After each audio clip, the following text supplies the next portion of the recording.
Komisi Komunikasi Sosial Keuskupan Agung Jakarta mempersembahkan Oase Rohani Katolik yang dibawakan oleh para imam Keuskupan Agung Jakarta. Selamat mendengarkan. Selamat pagi para pendengar yang terkasih di 98,3 FM Radio Cakrawala. Apa kabarnya Anda pada pagi hari ini? Senang sekali rasanya saya Melania Imeng dapat kembali hadir menemani Anda dalam Oase Rohani Katolik untuk edisi di hari ini Senin 31 Maret 2014. Dan pada pagi hari ini hati saya juga penuh dengan sukacita karena Romo Anton Gurnadi di MSF sudah ada di studio bersama saya. Dan para pendengar yang terkasih, marilah bersama-sama kita menyapa Romo Anton. Selamat pagi Romo. Selamat pagi Imeng dan segenap pendengar Radio Cakrawala yang berbahagia. Ya, dan bagaimana kabar Romo di pagi hari ini? Puji Tuhan, semuanya baik. Ya, dan semoga juga para pendengar dimanapun berada juga dalam keadaan sehat dan baik ya Romo. Ya, dan para pendengar yang terkasih, marilah bersama-sama kita mengawali hari yang indah, hari yang penuh berkat dan rahmat ini. Dan kita akan mengawalinya dengan doa pagi bersama-sama Romo Anton. Dalam nama Bapa dan Putra dan Roh Kudus. Amin. Bapa Surgawi, sungguh agung dan mengagumkan karya ciptaan-Mu. Engkau senantiasa mencipta sesuatu yang baru bagi kami, hari baru yang Kau hadiahkan kepada kami, harapan baru yang Kau sediakan bagi kami, dan biarlah kami sungguh mampu menjaga kasih karunia yang telah Kau hadiahkan kepada kami, ciptaan-Mu, alam semesta dan seluruh isinya, serta ugah hari dalam menggunakannya sepanjang hidup kami. Dan biarlah Bapa yang Maha Kasih, pengucapan syukur mengawali hari baru ini menjadikan kepada kami rahmat dan kekuatan, karena kami yakin dan percaya Engkau menyertai kami dari awal hari, tengah hari, sampai akhir hari nanti. Inilah doa kami dengan pengantaraan Yesus Kristus Putra-Mu, Tuhan kami. Amin.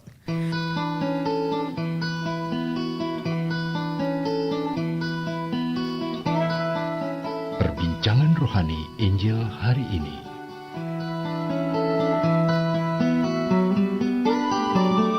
Aku berharap padamu ya Tuhan. Aku hendak bersorak dan bergembira atas kerahiman-Mu, sebab Engkau mengindahkan kehinaanku. Pendengar yang terkasih, hari ini Senin 31 Maret 2014 merupakan hari Senin di Pekan Prapaskah yang keempat.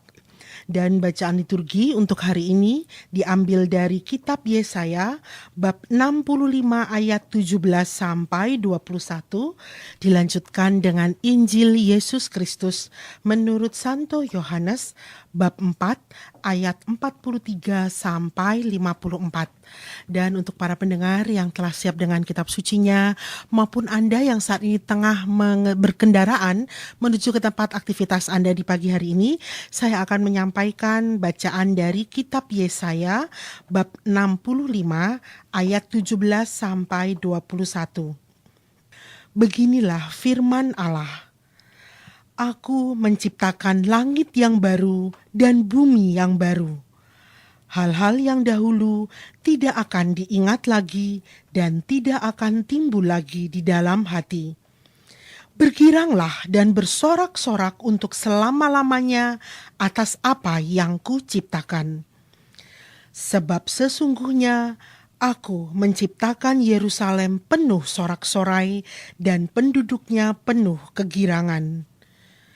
Aku akan bersorak-sorai karena Yerusalem dan bergirang karena umatku. Di dalamnya tidak akan kedengaran lagi bunyi tangisan dan bunyi erang pun tidak. Di situ tidak akan ada lagi bayi yang hidup beberapa hari atau orang tua yang tidak mencapai umur suntuk. Sebab siapa yang mati pada umur 100 tahun masih akan dianggap muda, dan siapa yang tidak mencapai umur 100 tahun akan dianggap kena kutuk. Mereka akan mendirikan rumah-rumah dan mendiaminya juga. Mereka akan menanami kebun-kebun anggur dan menanam buahnya juga. Demikianlah sabda Tuhan. Syukur kepada Allah. Dan pendengar yang terkasih, kini marilah bersama-sama kita menanggapi bacaan yang telah kita dengar dengan Mazmur tanggapan. Aku akan memuji Engkau ya Tuhan, sebab Engkau telah menarik aku ke atas. Aku akan memuji Engkau ya Tuhan, sebab Engkau telah menarik aku ke atas. Aku akan memuji Engkau ya Tuhan, sebab Engkau telah menarik aku ke atas dan tidak membiarkan musuh-musuhku bersukacita atas diriku. Tuhan, Engkau mengangkat aku dari dunia orang mati. Engkau menghidupkan aku di antara mereka yang turun ke liang kubur. Aku akan memuji Engkau ya Tuhan, sebab Engkau telah menarik aku ke atas. Nyanyikanlah mazmur bagi Tuhan, hai orang-orang yang dikasihani oleh-Nya, dan persembahkanlah syukur kepada nama-Nya yang kudus. Sebab sesaat saja Ia murka, tetapi seumur hidup Ia murah hati. Sepanjang malam ada tangisan, menjelang pagi terdengar sorak-sorai. Aku akan memuji Engkau ya Tuhan, sebab Engkau telah menarik aku ke atas. Dengarlah Tuhan dan kasihanilah aku. Tuhan, jadilah penolongku.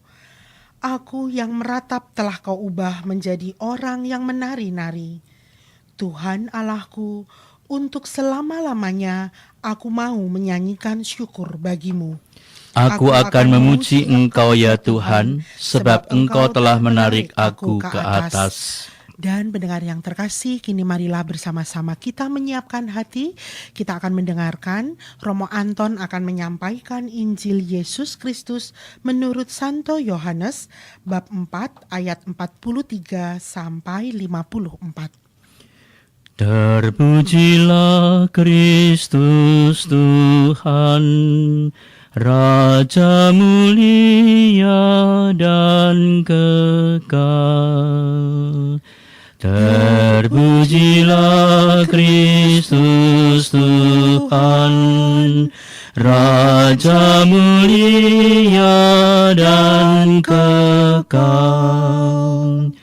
Carilah yang baik dan jangan yang jahat, supaya kamu hidup.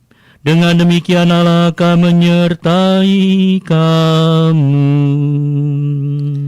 Terpujilah Kristus Tuhan, Raja mulia dan kekal. Tuhan bersamamu dan bersama rohmu. Inilah Injil Yesus Kristus menurut Yohanes.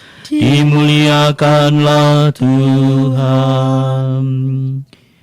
Sekali peristiwa, Yesus berangkat dari Samaria dan pergi ke Galilea. Sebab Ia sendiri telah bersaksi bahwa seorang nabi tidak dihormati di negerinya sendiri. Setelah Yesus tiba di Galilea, orang-orang Galilea pun menyambut Dia, karena mereka telah melihat segala sesuatu yang dikerjakan Yesus di Yerusalem pada pesta itu, sebab mereka sendiri pun turut ke pesta itu. Maka Yesus kembali lagi ke Kana di Galilea, di mana Ia membuat air menjadi anggur. Dan di Kapernaum ada seorang pegawai istana yang anaknya sedang sakit. Ketika pegawai itu mendengar bahwa Yesus telah datang dari Yudea ke Galilea, pergilah ia kepadanya, lalu meminta supaya Yesus datang dan menyembuhkan anaknya, sebab anaknya itu hampir mati. Maka kata Yesus kepadanya, "Jika kamu tidak melihat tanda dan mujizat, kamu tidak percaya." Pegawai istana itu berkata kepadanya, "Tuhan, datanglah sebelum anakku mati." Kata Yesus kepadanya, "Pergilah, anakmu hidup." Orang itu percaya akan perkataan yang dikatakan Yesus kepadanya, lalu pergi. Ketika ia masih di tengah jalan, hamba-hambanya telah datang kepadanya dengan kabar bahwa anaknya hidup. Ia bertanya kepada mereka, pukul berapa anak itu mulai sembuh? Jawab mereka, kemarin siang pukul 1 demamnya hilang. Maka teringatlah ayah itu, bahwa pada saat itulah Yesus berkata kepadanya, anakmu hidup. Lalu ia pun percaya, ia dan seluruh keluarganya.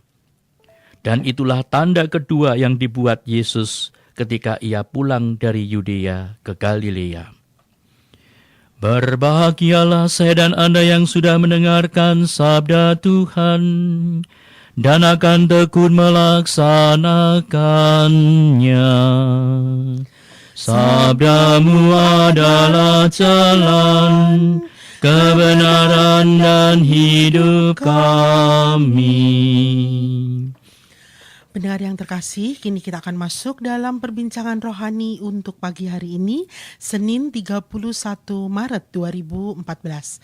Romo Anton, kabar sukacita apa Romo yang hendak disampaikan oleh Nabi Yesaya dalam kitabnya di pagi hari ini? Bacaan yang dibacakan pada pagi ini adalah dari Yesaya bagian yang ketiga. Ya, Nabi Terito Yesaya, kita kenal begitu. Dan hari ini kita mendengar suatu pewartaan yang luar biasa. Keadaan umat Israel pada waktu itu terpuruk karena zaman pembuangan yang membuat mereka putus harapan, yang membuat mereka tidak berdaya, hidup menjadi tidak bermakna. Dan janji Allah akan menggantikan segala bentuk kesedihan dengan sukacita dan sorak-sorai menjadi kekuatan bagi mereka. Dan inilah suatu intuisi kenabian penuh harapan. Karena di tengah keterpurukan Israel, berharap dalam kondisi kritis adalah suatu intuisi tajam dari seorang nabi. Kalau saya dan Anda mencermati sabda Tuhan yang disampaikan oleh Nabi Yesaya, ini sungguh-sungguh menguatkan. Coba Anda memulai dengan ayat 17. Aku menciptakan langit yang baru dan bumi yang baru. Semua diganti oleh Tuhan, diputihkan menjadi sesuatu yang baru. Ada catatan yang penting.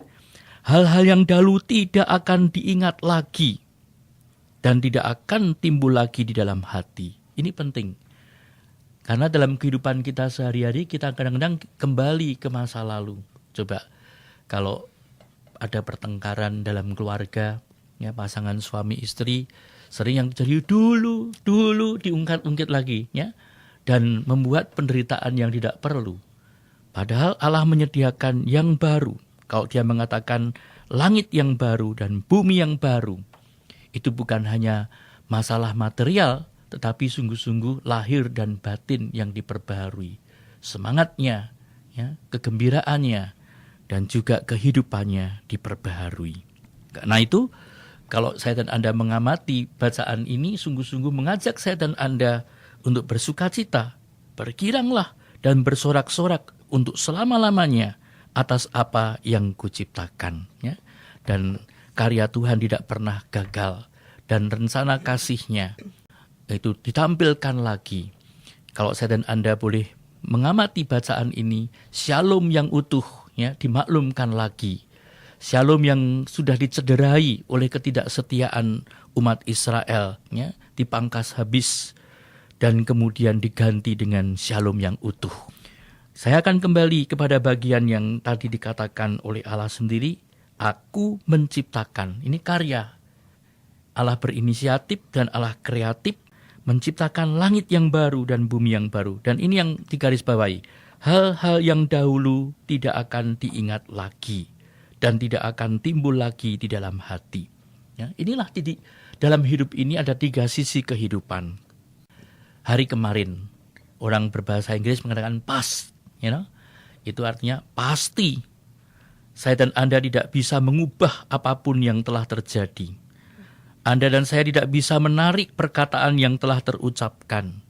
Saya dan Anda tidak mungkin lagi menghapus kesalahan dan mengulangi kegembiraan yang saya dan Anda rasakan kemarin. Karena itu yang dikatakan oleh Allah, biarkan hari kemarin lewat, lepaskan saja. Ya, sering saya dan Anda terlalu banyak terikat apalagi dengan hal yang pahit masa lalu. Ya, tadi saya katakan contoh ya, dulu ya, kalau dulu majunya kapan? Dan inilah yang diajak oleh Yesaya, ya, bahkan janjinya tidak akan Yerusalem akan bergirang karena umatku. Tidak ada kedengaran lagi bunyi tangisan, ya, tidak ada bunyi erang pun tidak. Itu kan bahwa manusia dibebaskan dari penderitaan seperti itu.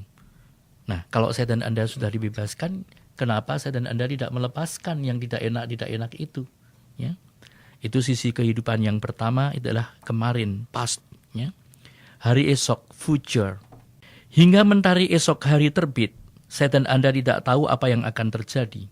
Anda tidak bisa melakukan apa-apa esok hari. Anda tidak mungkin sedih atau ceria di esok hari. Karena apa? Esok hari belum tiba. Ya, tetapi kita punya pengharapan. Kita punya pengharapan bahwa hari esok akan lebih baik dari hari ini kan. Selalu cita-citanya demikian. Maka kita tidak usah perlu dibebani oleh hal-hal yang tidak perlu untuk esok hari. Hari ini, present, itu hadiah. Itu pasti. Pintu masa lalu telah tertutup. Pintu masa depan pun belum tiba. Pusatkan saja diri Anda untuk hari ini. Anda dapat mengerjakan lebih banyak hal hari ini bila saya dan Anda mampu memaafkan hari kemarin dan melepaskan ketakutan akan esok hari. Hiduplah hari ini, karena masa lalu dan masa depan hanyalah permainan pikiran yang rumit. Hidupilah apa adanya, karena yang ada hanyalah hari ini, hari yang telah diperbaharui Tuhan, hari yang sudah dianugerahkan kepada kita. Maka perlakukan setiap orang dengan kebaikan hati dan rasa hormat, meski mereka berlaku buruk pada kita. Dan tanda-tanda shalom yang utuh yang ditampilkan lagi oleh Yesaya, itu ada tanda-tandanya, ya. Misalnya usianya menjadi tua, ya, semakin bermakna dan seterusnya. Kita jangan terjebak dengan jumlah usia, ya. Karena yang dimaksudkan oleh Yesaya juga bukan kuantitasnya, tetapi kualitas hidup yang bermakna itu. Dan janji Tuhan, pasti saya dan Anda masih ingat janji Tuhan kepada Abraham 3 kan? Yaitu dia akan mempunyai keturunan, memiliki tanah, dan menjadi berkat. Nah, janji Tuhan tidak pernah diubah dari dahulu, hari ini sampai selama-lamanya. Sering jalannya tidak enak, sering jalannya berliku-liku, banyak tantangan dan rintangan, tetapi yang pasti pelabuhan indah sudah disiapkan di dalam Yesus. Ya? Dan itulah patok pelabuhan yang indah, tanda adalah tanda salib. Romo, sungguh luar biasa sekali kabar sukacita yang disampaikan oleh Nabi Yesaya di pagi hari ini ya Romo. Satu hal yang saya sangat tertarik dengan apa yang tadi Romo sampaikan dari ayat 17 dan 18 ini ya Romo, saya bacakan lagi di ayat yang ke-8 ke-17-nya yang bagian B. Hal-hal yang dahulu tidak akan diingat lagi dan tidak akan timbul lagi di dalam hati. Dan tadi Romo menjelaskan salah satu contohnya adalah pasangan suami istri itu kalau misalnya bercekcok atau berargumentasi suka bilangnya kamu tuh dari dulu selalu begini, kamu tuh dari dulu selalu begini. Nah Romo, ada beberapa teman yang mengatakan kepada saya, kamu tidak boleh melupakan apa yang sudah terjadi dulu, karena itu harus menjadi pelajaran buat kamu. Nah ini kan berarti tetap akan selalu kita ingat ya Romo ya. Nah Romo, bagaimanakah saya sebagai atau para pendengar mungkin sebagai pasangan suami istri bisa menyikapi supaya yang dulu ini tidak meracuni kehidupan berkeluarga, Romo? Ya, tentu saja yang dimaksud, ya, pasti apalagi kalau itu pengalaman yang menyakitkan, yang tidak enak, atau bahkan yang membahagiakan, tentu saja kita tidak boleh lupa. Tetapi kita harus mengenakan kacamata yang baru untuk melihat masalah itu. You know? Nah, kalau kita melihat yang dengan kacamata amarah, kacamata dendam, kacamata iri, dan itu dipakai terus, maka yang muncul bukan kebahagiaan kan? karena ya ingat yang dulu-dulu yang tidak enak itu. Tapi kita memakai kacamata yang baru karena Tuhan sudah menciptakannya dengan langit yang baru dan bumi yang baru. Kita melihat dengan kacamata yang berbeda, bahwa pengalaman-pengalaman masa lalu yang tidak bisa dilupakan, tidak bisa diulang lagi itu jangan diungkit-ungkit dan dibangkitkan. Tetapi dengan kacamata baru kita melihat bagaimana Tuhan melebur, membentuk kita. Maka saya katakan, jalannya berliku, jalannya banyak rintangan, jalannya berlekak-lekuk, tetapi saya dan Anda sudah mempunyai tujuan yang pasti, pelabuhan yang indah dalam Yesus. Ya. Ya Romo, terima kasih sekali Romo. Dan kini kita masuk dalam bacaan Injil ya Romo. Ya. Kabar sukacita apa Romo yang hendak disampaikan oleh Rasul Yohanes dalam kitabnya untuk kita di pagi hari ini? Kalau saya dan Anda mengamati bacaan Injil yang disediakan oleh gereja, bagi saya sedikit aneh karena ini ada 2 perikop yang pendek yang kemudian disambung dan 2 hal yang juga berbeda. Maka silakan Anda membuka Alkitab Anda dan juga nanti kalau disebut tempat-tempat, Anda bisa melihat peta di Alkitab itu sehingga saya dan Anda mempunyai gambaran. Bacaan tadi kan dimulai dengan, dan setelah dua hari itu Yesus berangkat dari sana ke Galilea. Dari sana itu dari mana? Kalau Anda melihat perikopa sebelumnya, itu Yesus dari Samaria kan? Tetapi dari sana tentu saja ini yang dimaksud juga perjalanan Yesus dari Yudea yang menuju ke Galilea. Nah, kata-kata yang penting sedang dikasih bahwa seorang nabi tidak dihormati di negerinya sendiri. Ternyata semua 3 kitab Injil sinoptis, Matius, Markus, dan Lukas juga menuturkan tentang kata-kata Yesus bahwa seorang nabi tidak dihormati di negerinya sendiri. Tetapi yang aneh, Yohanes memakai ucapan itu di tempat di mana sebetulnya dia tidak ditolak. Karena saya dan Anda kalau membaca Injil Matius, Markus maupun Lukas, itu dikatakan oleh Yesus ketika dia pulang ke Nazaret di tempat asalnya. Ketika Yesus ditolak oleh orang-orang negerinya sendiri. Sedangkan Yohanes memakainya pada waktu Yesus justru diterima oleh orang banyak. Coba Anda baca, maka setelah ia tiba di Galilea, orang-orang Galilea pun menyambut dia. Karena mereka telah melihat segala sesuatu yang dikerjakannya di Yerusalem, di Yudea, pada pesta itu. Sebab mereka pun turut ke pesta itu. Maka kita tidak usah berdiskusi mengapa ini ditempatkan di sini, karena itu bagiannya para ahlinya. Tetapi Anda dan saya boleh menangkap, ya, ada sesuatu sebetulnya di sini. Lebih dari semua itu, catatan yang menjadi penting bahwa ternyata orang-orang di Galilea itu menyambut dia. Menyambut dia karena apa? Tidak hanya mendengar, tetapi mereka menyaksikan. Menyaksikan apa yang telah diperbuat Yesus ketika di Yerusalem. Lebih-lebih ketika Yesus nanti juga disinggung mengubah air menjadi anggur di Kana. Orang-orang Samaria percaya kepada Yesus bukan karena mereka mendengar cerita sekali lagi dari orang lain. Itu semakin jelas ketika orang-orang Samaria diberitahu oleh wanita Samaria yang berdialog dengan Yesus itu. Kalau Anda sedikit kembali kepada Injil Yohanes bab 4 ayat yang ke-39, coba ini. Banyak orang Samaria dari kota percaya kepadanya karena perkataan perempuan itu yang bersaksi. Ada kesaksian. Ia mengatakan kepadaku segala sesuatu yang telah kuperbuat. Ayat 40, ketika orang-orang Samaria itu sampai kepada Yesus, mereka memintanya supaya ia tinggal dengan mereka. Dan ia pun tinggal di situ 2 hari lamanya. Maka 2 hari membuka awal dari bacaan yang Injil yang kita renungkan hari ini.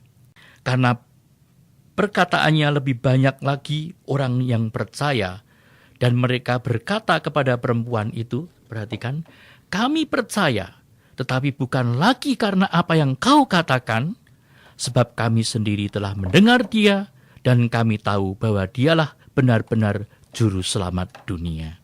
Kata-kata ini penting. bahwa Yesus adalah juru selamat. Ia menolong orang dari keadaan jahat dan lemah. Ia memutuskan rantai yang mengikat orang kepada hal-hal lama dan memberikan kekuatan kepada mereka untuk mampu melihat masa depan. Ya, kacamatanya diubah. Dan wanita Samaria yang dikisahkan sebelum perikopa ini ternyata merupakan contoh tentang kuasa penyelamatan Yesus. Dan kemudian karena kesaksiannya, lebih-lebih karena mereka mengalami sendiri, mereka kemudian Yesus memberikan kemampuan untuk memutuskan diri dari hidup masa lampau dan membuka masa depan yang baru baginya. Itulah maka mengapa Yesus disebut juru selamat dunia. Ya, itu kan bagian yang pertama. Jadi sekali lagi, saudara yang terkasih, yang mau ditekankan dari perikopa yang singkat ini, ya, bahwa satu-satunya bukti dan alasan nyata bagi kehidupan kita sebagai orang percaya adalah pengalaman akan Yesus, pengalaman sebagai orang beriman. Dan pengalaman bertemu dengan Yesus itulah yang membuat mereka diubah hidupnya menjadi hidup yang berkemenangan, hidup yang luar biasa.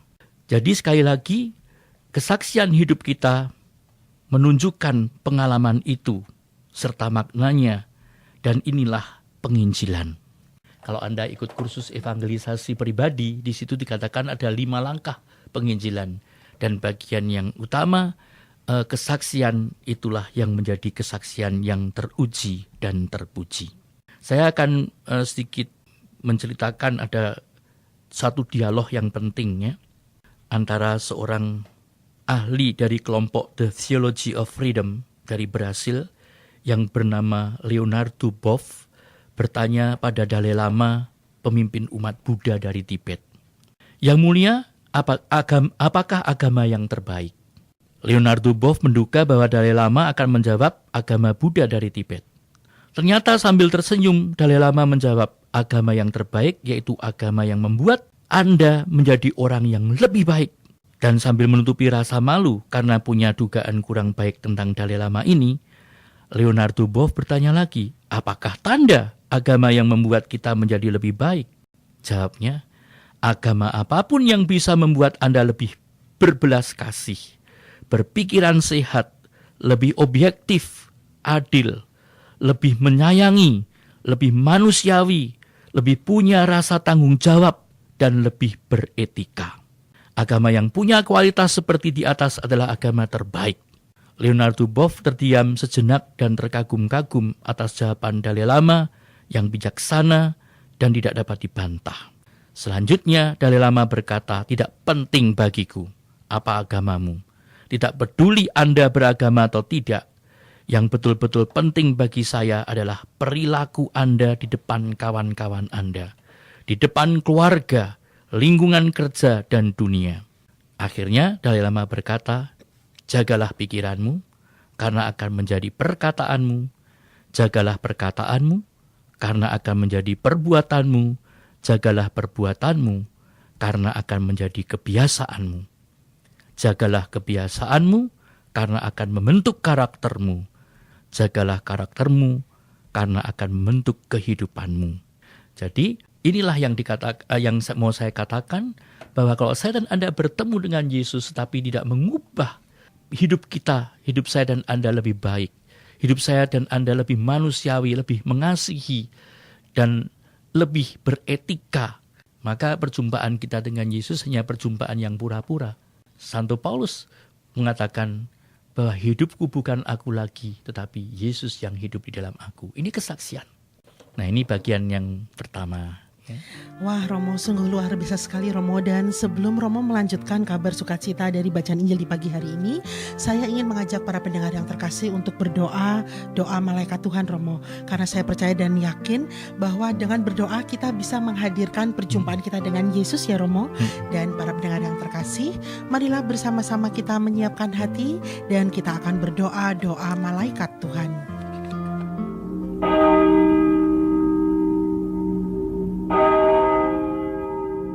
Marilah berdoa. Dalam nama Bapa dan Putra dan Roh Kudus. Amin. Maria diberi kabar oleh malaikat Tuhan bahwa ia akan mengandung dari Roh Kudus. Salam Maria, penuh rahmat, Tuhan sertamu. Terpujilah engkau di antara wanita, dan terpujilah buah tubuhmu, Yesus. Santa Maria, Bunda Allah, doakanlah kami yang berdosa ini, sekarang dan waktu kami mati. Amin.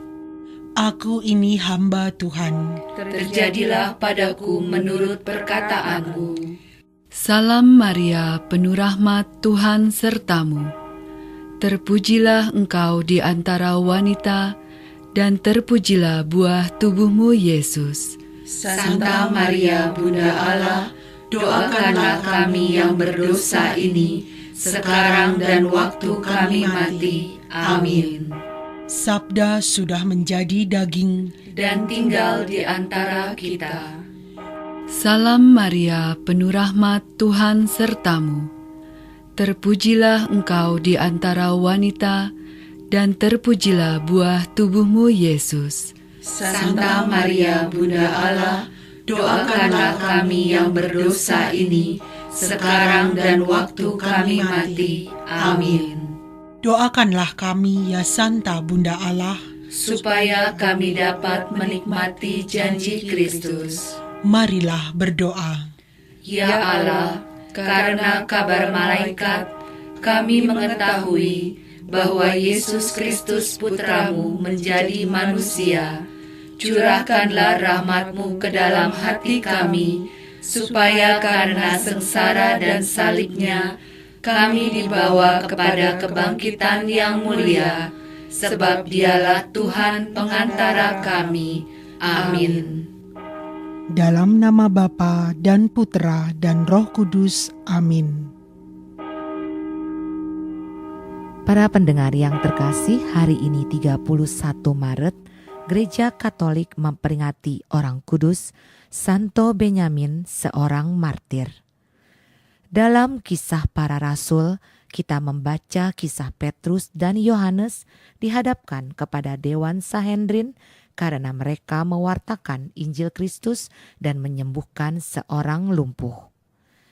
Kedua rasul itu dilarang keras mengajar lagi atas nama Yesus. Tetapi Petrus dan Yohanes menjawab, "Silahkan kamu putuskan sendiri. Manakah yang benar di hadapan Allah? Taat kepada kamu atau taat kepada Allah? Sebab tidak mungkin bagi kami untuk tidak berkata-kata tentang apa yang telah kami lihat dan yang telah kami dengar." Kata-kata inilah yang mendorong Benyamin untuk mengorbankan hidupnya bagi Kristus dan Injil. Benyamin adalah seorang diakon berkebangsaan Persia. Ia hidup kurang lebih pada permulaan abad ke-5. Oleh karena kesalahan seorang uskup bernama Abdas, penganiayaan terhadap umat Kristen mulai berkecamuk lagi. Uskup Abdas membakar kuil dewa utama orang-orang Persia. Perbuatan ini menimbulkan reaksi hebat di antara orang-orang Persia yang masih kafir itu. Mereka menangkap orang-orang Kristen dan menyiksa mereka hingga mati. Di antara orang-orang Kristen yang ditangkap itu ada diakon Benyamin yang sama sekali tidak terlibat di dalam tindakan pembakaran kuil kafir itu. Diakon Benyamin dianiaya dengan kejam. Kebetulan ada seorang Romawi yang mengenal baik Benyamin. Ia memohon kepada Raja Persia agar membebaskan Benyamin. Permohonan ini dikabulkan Raja Persia, tetapi dengan syarat Benyamin tidak boleh lagi mewartakan Injil atau menyebarkan agama Kristen di kalangan orang Persia. Mendengar syarat pelepasan itu, Benyamin dengan gagah berani menolak persyaratan itu. Seperti Santo Petrus dan Yohanes, Benyamin menjawab, "Tidak mungkin saya tidak mewartakan Kristus dan Injilnya." Karena jawaban ini, Benyamin dihukum mati pada tahun 424. Demikianlah para pendengar yang terkasih, hari ini 31 Maret, Gereja Katolik memperingati orang kudus, Santo Benyamin, seorang martir.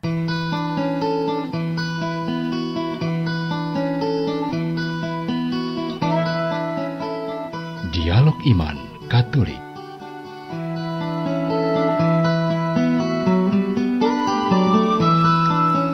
Masih dari 98,3 FM Radio Cakrawala. Selamat pagi para pendengar yang terkasih. Anda masih bersama kami di Oase Rohani Katolik untuk edisi di hari ini, Senin 31 Maret 2014. Dan Anda masih ditemani bersama Romo Anton Gunardi MSF dan saya Melania Imeng.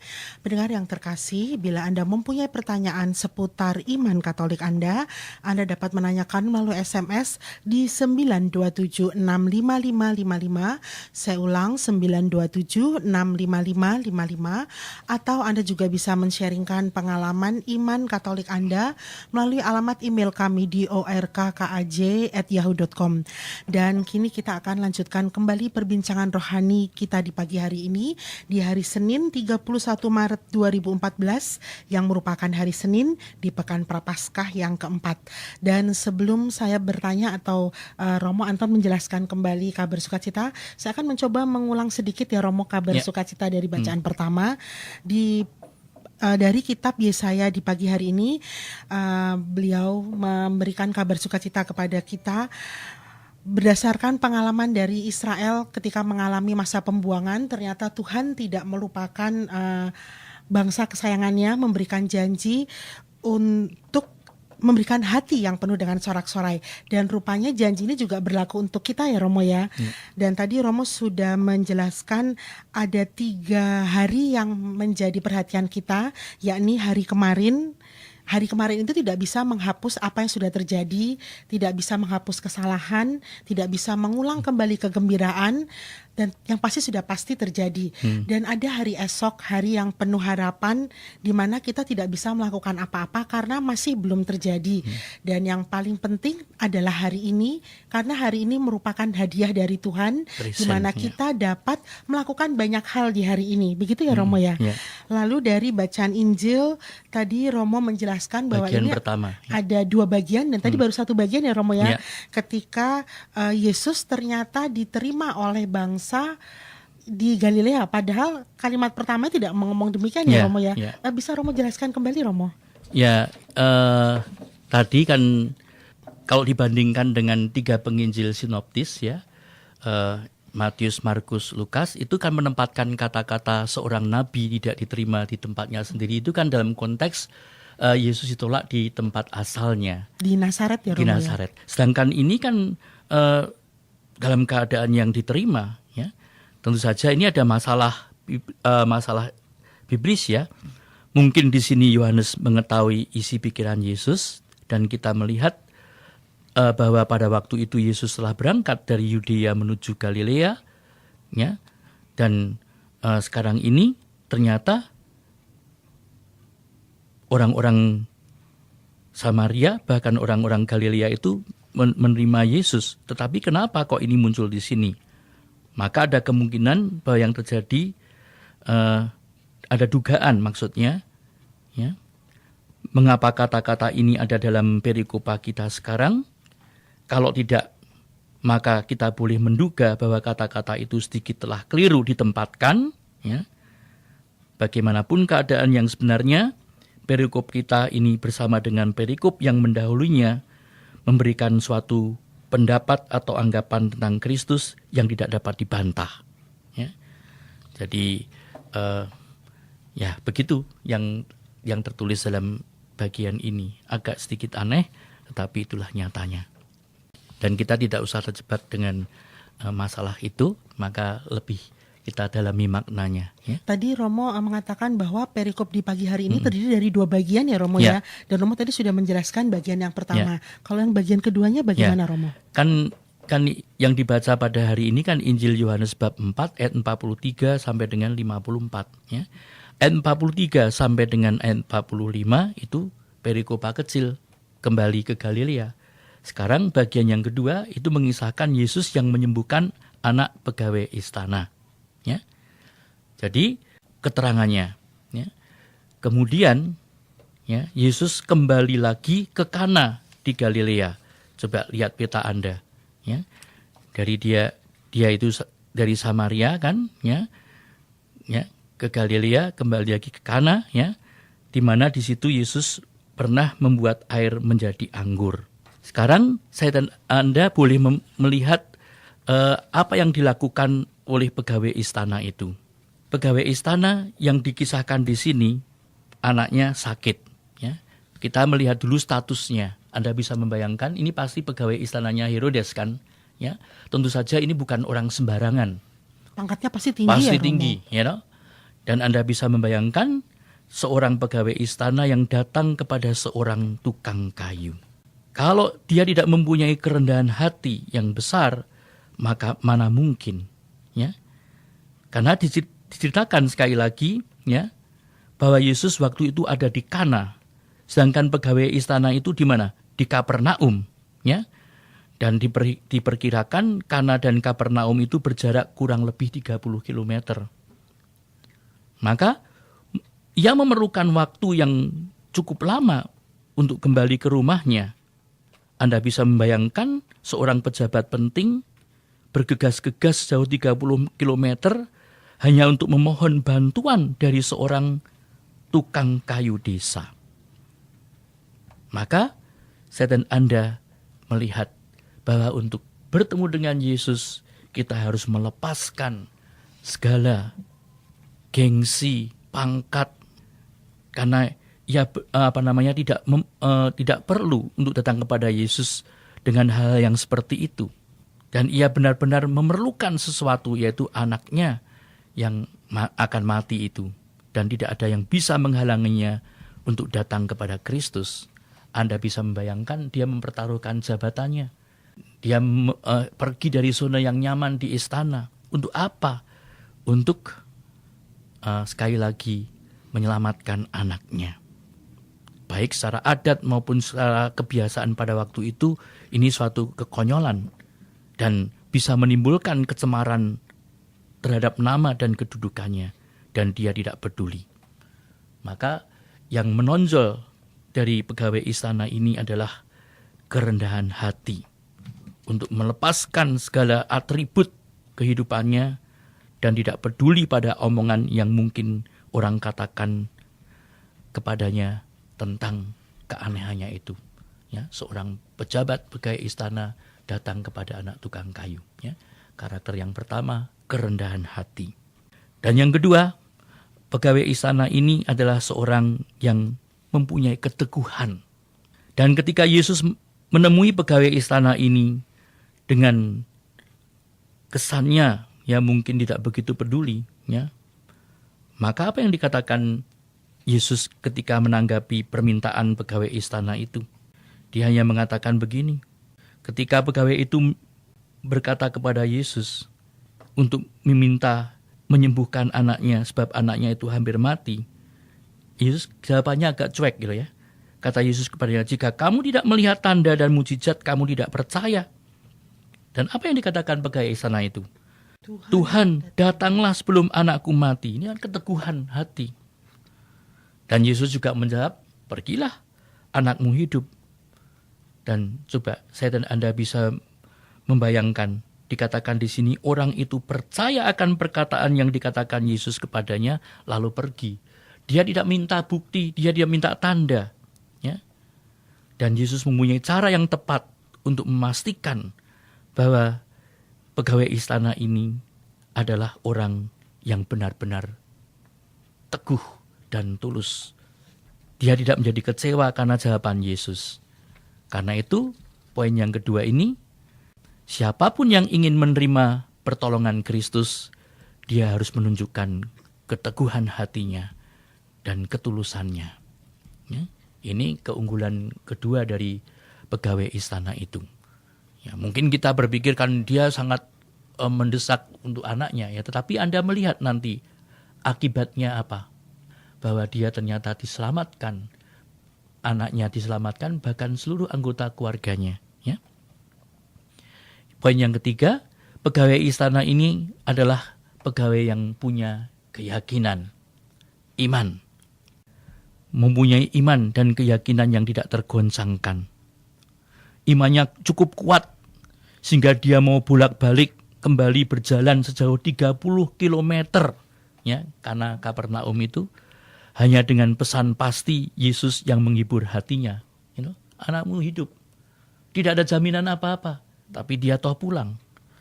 Dan inilah pokok dari iman itu, bahwa kita harus percaya apa yang dikatakan oleh Yesus itu benar. Tidak jarang kita sering kadang-kadang ragu-ragu, minta bukti, dan seterusnya. Karena itu tidak ada jalan lain, kita harus berani percaya dan mempercayakan diri.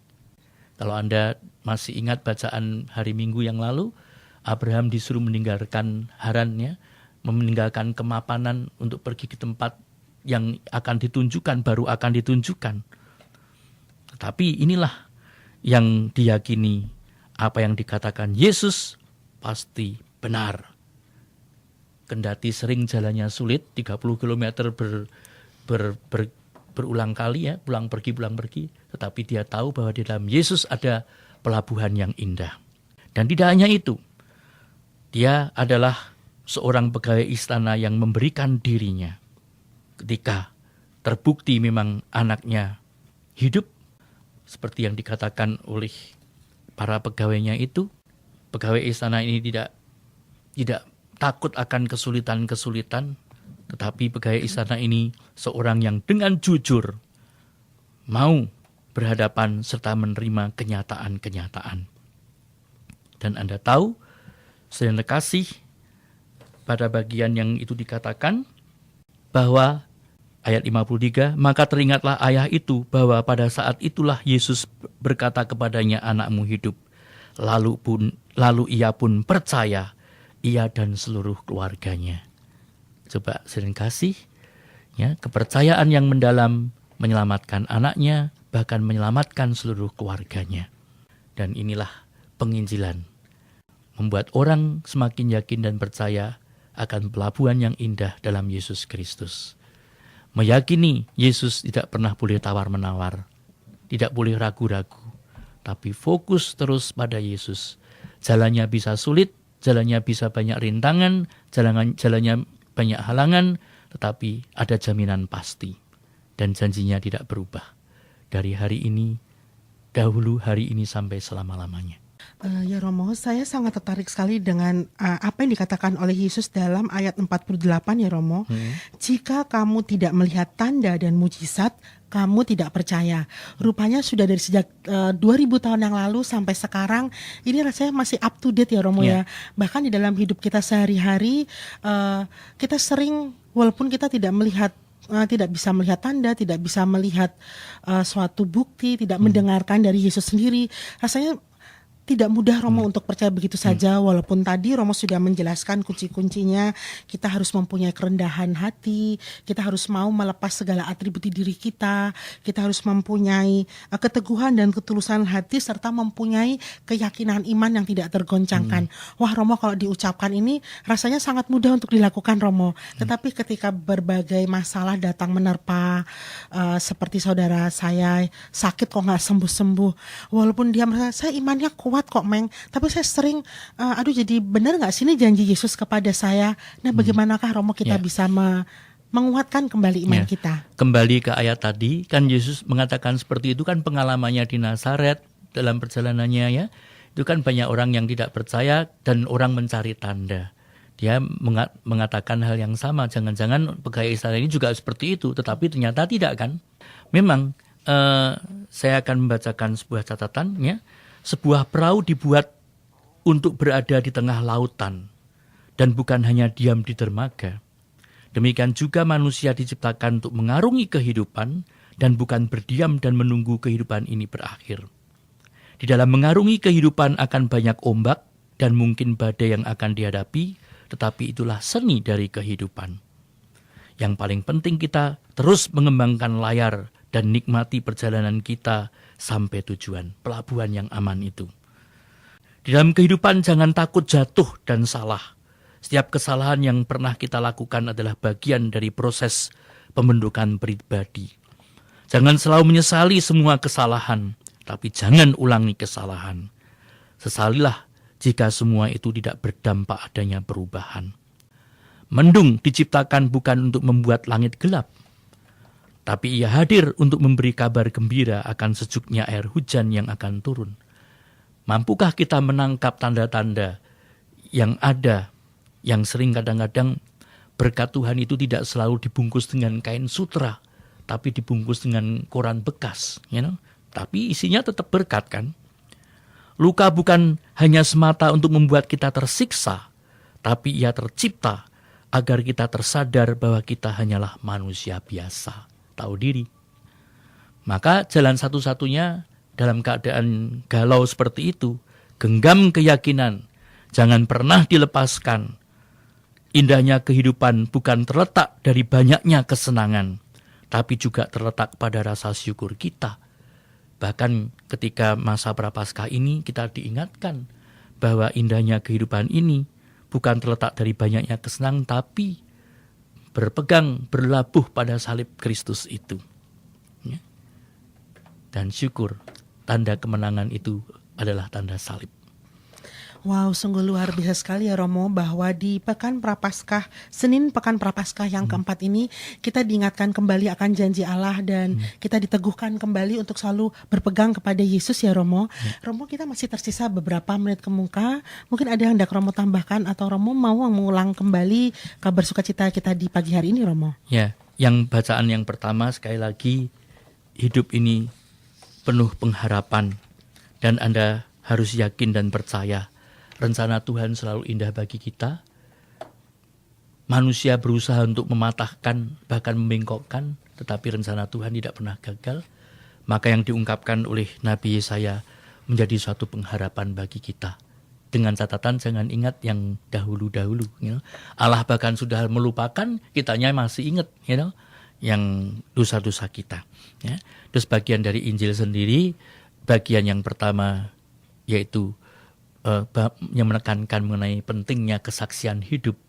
Sehingga orang akhirnya yang bertemu dengan kita mengatakan, aku tidak lagi percaya karena perkataanmu, tetapi karena aku sendiri yang menyaksikan, mengalami pengalaman hidup bersama dengan Yesus. Inilah yang harus menjadi kesaksian hidup kita. Dan itulah menjadi orang-orang yang berkualitas. Tadi dalam dialog kan dikatakan oleh si Dalai Lama dari Tibet itu ya, saya tidak mikir apa agamamu apa yang paling penting, bahwa Anda karena beriman bahwa hidupmu menjadi lebih bermakna, lebih berkualitas, lebih beretika, lebih mengasihi, lebih manusiawi, lebih berbela rasa, lebih berbela rasa, dan inilah maksudnya supaya kemudian iman kita semakin mendalam, persaudaraan sejati semakin terrajut, dan bela rasa semakin terwujud. Nah, diberi contoh dengan pegawai istana itu.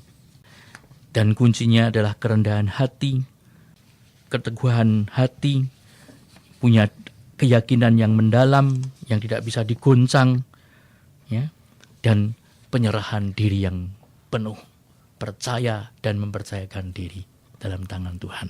Romo, sebelum kita pamit mundur ya Romo, saya ingin Romo mengulang sedikit tadi yang ada Romo mengatakan kita mesti menjaga pikiran supaya apa, lalu menjaga akhirnya menjadi kebiasaan kita Romo. Iya, saya bacakan lagi. Pelan-pelan ya Romo ya, supaya saya bisa ikut mencatat Romo. Karena itu kan yang mengatakan bukan saya ya, saya hanya membaca dari apa yang dikatakan si Dalai Lama itu. Jagalah pikiranmu, karena akan menjadi perkataanmu. Maka kita harus minum jamu, jaga mulut. Jagalah perkataanmu, karena akan menjadi perbuatanmu.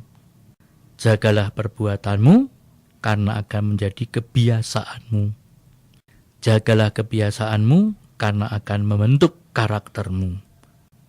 Jagalah karaktermu, karena akan membentuk hidupmu.